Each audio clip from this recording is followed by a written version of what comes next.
In this video, we will study about the next protozoan disease, that is malaria. So let me start.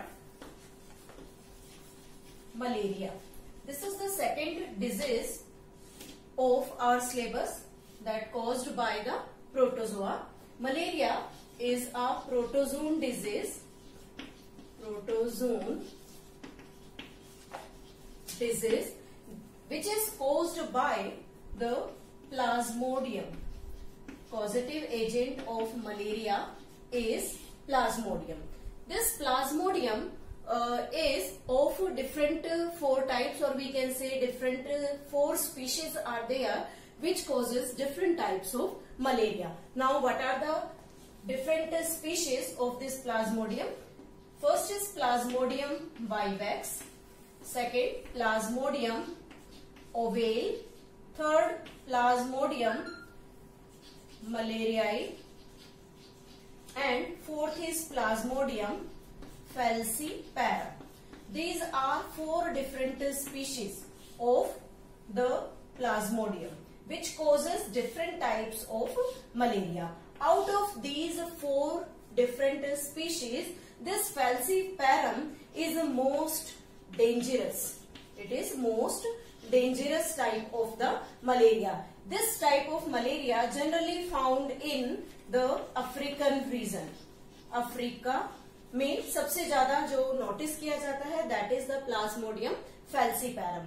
This Plasmodium falciparum causes the disease malaria in African people, but there is an advantage in the African people for the safety of from this Plasmodium falciparum is if the person having this type of genotype, means this is the genotype which is used for the sickle cell anemia. Sickle cell anemia. जब हम sickle cell anaemia को study करते हैं तो हम उसमें देखते हैं कि अगर पर्सन सिकल सेल एनीमिक है तो उसके पास HBS जीन प्रेजेंट होंगे. इन जीन के प्रेजेंट होने से पर्सन जो है वो हमेशा एनीमिक कंडीशन में रहता है क्योंकि उसकी बॉडी में हीमोग्लोबिन की फॉर्मेशन नॉर्मली नहीं होती. बट जब हम इस जीनोटाइप की बात करते हैं तो यहाँ जो जीनोटाइप है इट इज हेट्रोजाइगस. और ये हेट्रोजाइगस किसके लिए है? सिकल सेल एनीमिया के लिए. तो सिकल सेल एनीमिया डिजीज में अगर किसी स्पेसिफिक इंडिविजुअल पर्सन के पास HbA-HbS जीनोटाइप है तो इस जीनोटाइप वाले इंडिविजुअल पर इस प्लाज्मोडियम फैल्सीपैरम का अटैक नहीं होगा. मींस जो फैल्सीपैरम है वो ऐसे जीनोटाइप वाले पर्सन की बॉडी में सरवाइव नहीं करेगा. तो ये वहां अफ्रीका में रहने वाले उन पीपल्स के लिए एक एडवांटेज है कि they can make them safe because of the having this type of the genotype. ऐसा जीनोटाइप होने की वजह से उन्हें फैल्सीपैरम से होने वाला डेंजरस मलेरिया नहीं होता. जनरली जो हम मलेरिया पढ़ते हैं दैट इज प्लाज्मोडियम वाइवेक्स, और ये सभी डिफरेंट टाइप्स के मलेरिया इन श्रीलंका, इंडिया, अफ्रीकन रीजन यहाँ पर ज्यादातर पाए जाते हैं.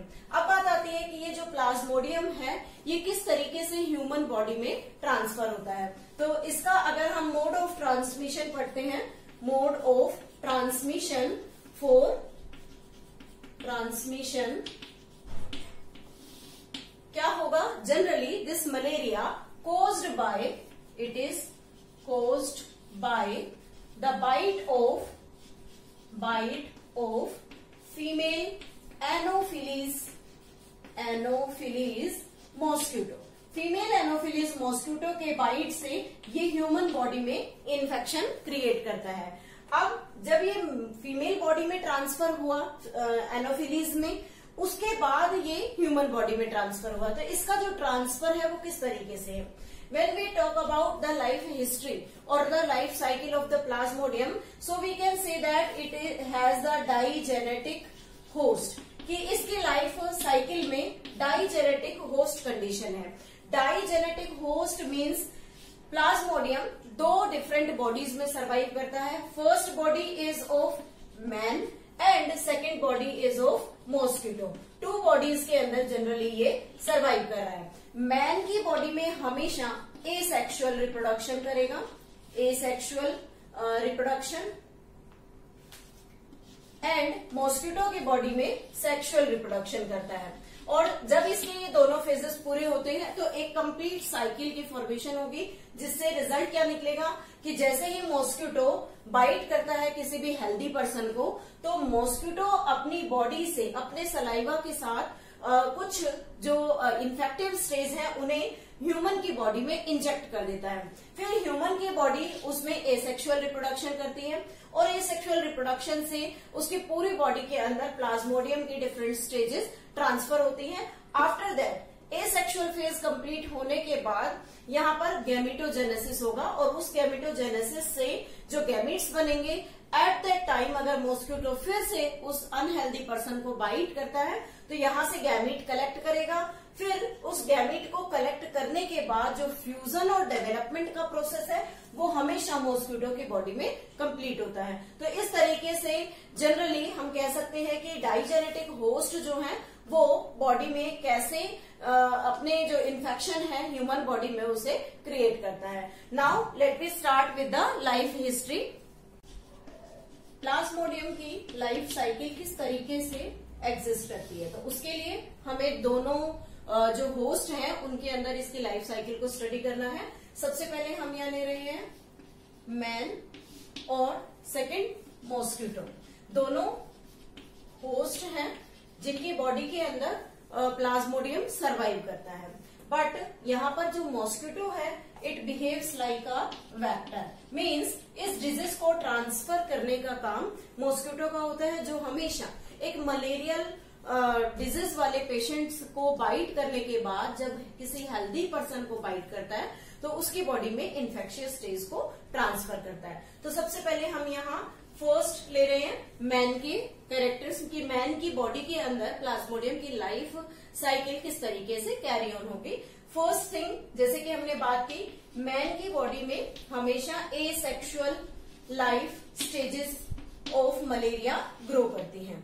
फिर उसके बाद आता है कि जैसे ही एसेक्सुअल स्टेज की हम बात करते हैं तो मैन की बॉडी में प्लाज्मोडियम किस तरीके से ट्रांसफर हुआ। सबसे पहले हम बात करें sporozoite.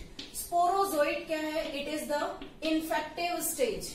Infective stage, this infective stage enters the human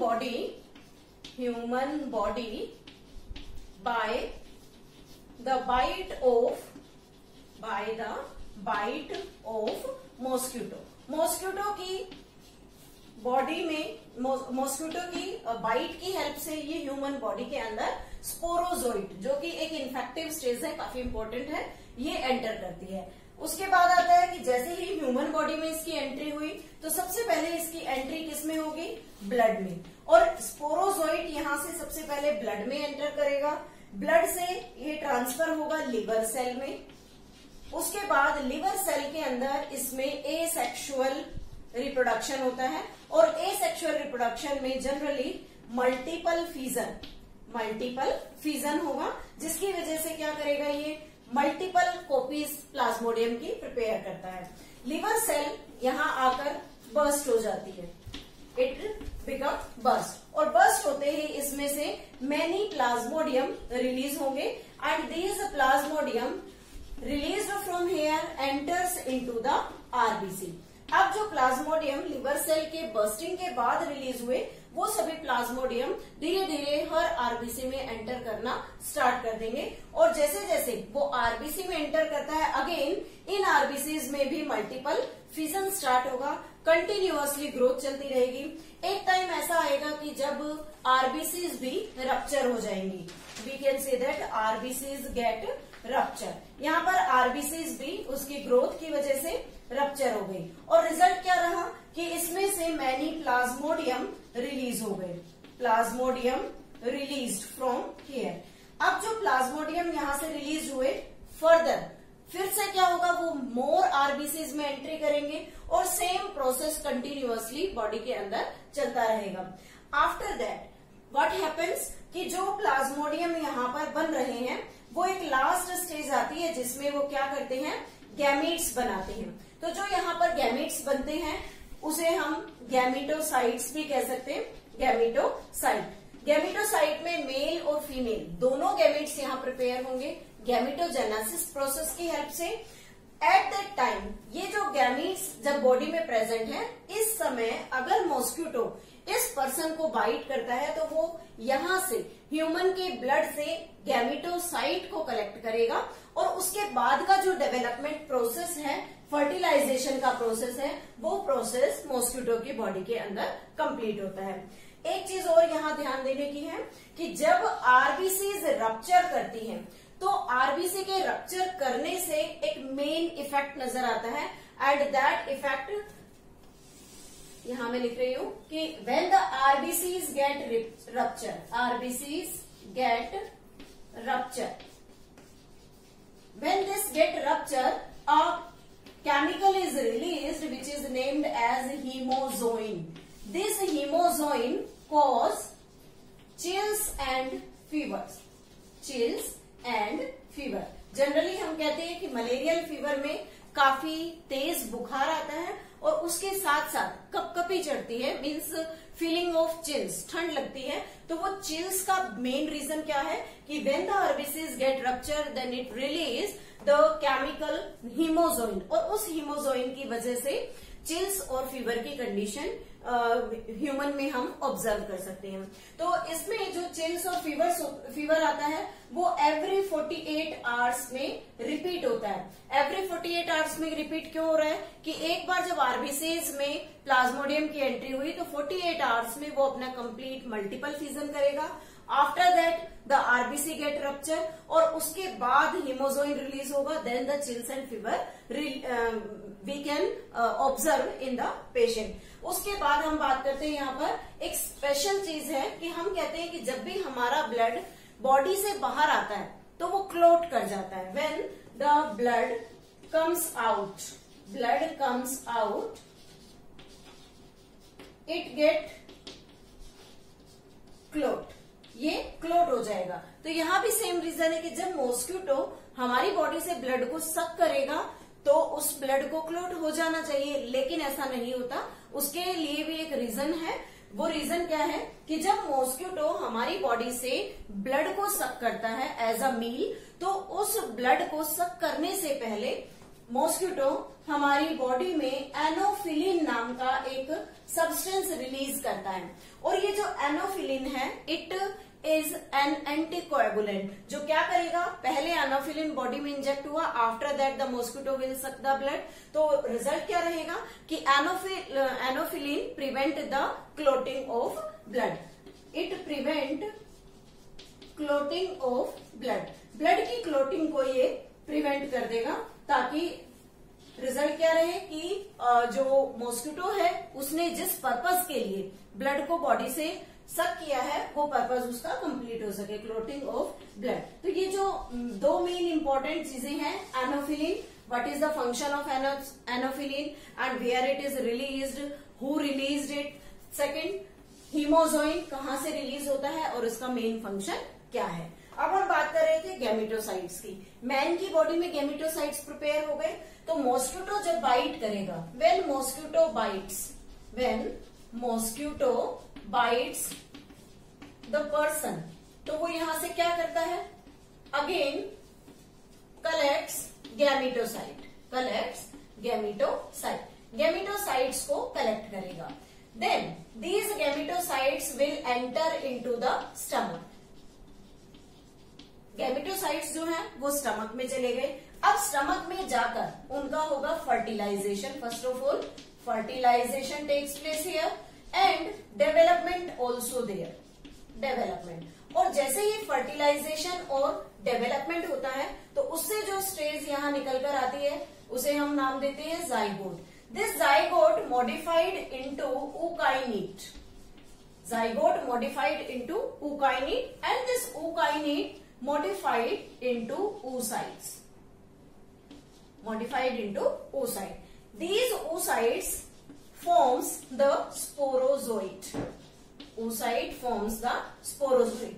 अब जो यहाँ स्पोरोजोइट बना, These sporozoids released from the stomach, they released from stomach से ये रिलीज होंगे और रिलीज होकर इनमें से कुछ स्पोरोजोइड्स जो होते हैं they will enter into the salivary gland और ये सलाइवरी ग्लैंड के अंदर आ जाते हैं। जैसे ही सलाइवरी ग्लैंड में स्पोरोजोइड स्टेज आएगी, मॉस्किटो जब इस कंडीशन पर आने के बाद जैसे ही किसी हेल्दी पर्सन को बाइट करेगा तो उसके सलाइवा के साथ साथ उस सलाइवरी ग्लैंड में प्रेजेंट स्पोरोजोइड भी अगेन ह्यूमन की बॉडी में ट्रांसफर हो जाते हैं। तो फाइनली ये स्टेज जो है ये वापस से यहाँ मैन की बॉडी में स्टार्ट हो जाती है। इस तरीके से जो प्लाज्मोडियम है वो डाइजेनेटिक होस्ट में अपनी लाइफ साइकिल को कंप्लीट करता है। सिम्टम्स में अगर बात करें तो किस तरीके से मलेरियल सिम्टम्स हम पेशेंट में ऑब्जर्व कर सकते हैं। हाई फीवर कितना हो सकता है, कई बार मलेरियल कंडीशन एक्सेस में होने की वजह से 106 डिग्री फ़ारेनहाइट तक टेम्परेचर राइज कर सकता है और एवरी 48 आवर्स में occurrence of chills continue because 48 hours में आरबीसी रप्चर करती है due to which the hemozoin is released from it और उसकी वजह से बॉडी में चिल्स आते हैं। लेकिन जब हम हाई फीवर की बात करते हैं तो जैसे जैसे बॉडी का टेम्परेचर इंक्रीज होता है एक सर्टेन लिमिट तक वो बढ़ता है, उसके बाद बॉडी पर स्वेटिंग स्टार्ट हो जाती है। बॉडी स्टार्ट स्वेटिंग प्रोफ्यूजली, इतना पसीना निकलता है कि जिसका रिजल्ट क्या होगा, इवापोरेशन और बॉडी को फिर से कूलिंग मिलेगी and then temperature will decrease और फिर से बॉडी का टेम्परेचर डिक्रीज हो जाएगा। अगेन ये जो साइकिल है chills, fever, then again the reduction in the temperature, ये कंटिन्यूअसली एवरी 48 आवर्स में चलती रहती है। The person also feel restlessness and headache is there. These are the general symptoms which we can observe in the malarial patient. अब बात आती है कि इस डिजीज का ट्रीटमेंट कैसे कर सकते हैं। Now the treatment of the disease. Treatment के लिए सबसे पॉपुलर एक ड्रग है quinine. This quinine is obtained from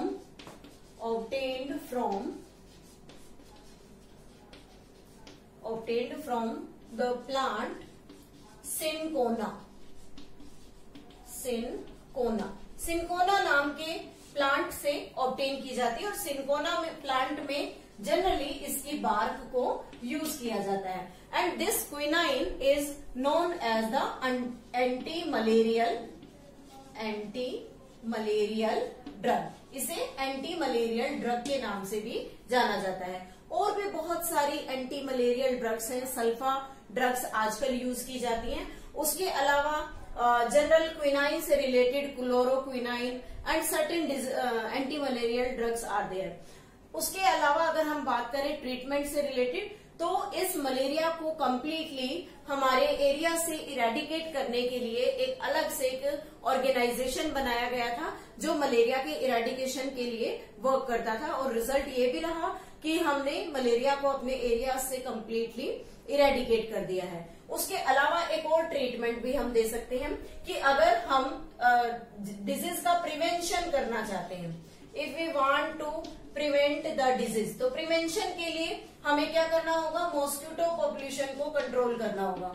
mosquitoes को कंट्रोल करना है, इन्हें किल करना है। तो उसको किल करने के लिए क्या कर सकते हैं, जैसे जनरली मॉस्किटो की ब्रीडिंग कहाँ होती है, ओपन वाटर के अंदर, जैसे पॉन्ड्स हैं, लेक्स हैं, उनके अंदर। तो अगर वहां मॉस्किटो की ब्रीडिंग को स्टॉप कर दिया जाए तो we can prevent this malarial disease. तो मॉस्किटो की ब्रीडिंग को कैसे रोका जा सकता है, बाय यूजिंग गंबूजिया फिश। ये एक लार्विवोरस फिश है, इट इज अ लार्विवोरस फिश। इस लार्विवोरस फिश को अगर लेक पॉन्ड में इंट्रोड्यूस कर दिया जाए तो गंबूजिया क्या करेगी, जो मॉस्किटो के लार्वीज हैं उन्हें फीड कर लेगी ताकि वो लार्वीज फर्दर एडल्ट्स में कन्वर्ट ना हो। अदर हम क्या ले सकते हैं, ducks in water, utricularia, that is a plant, utricularia, this is the insectivorous plant. तो इन सभी प्रिवेंटिव मेजर्स को यूज करके भी मॉस्किटो की पॉपुलेशन को कंट्रोल किया जा सकता है ओवरऑल हम कहें कि मलेरिया इरेडिकेशन में एक इम्पोर्टेंट रोल प्ले कर सकते हैं. This is all about the malarial disease.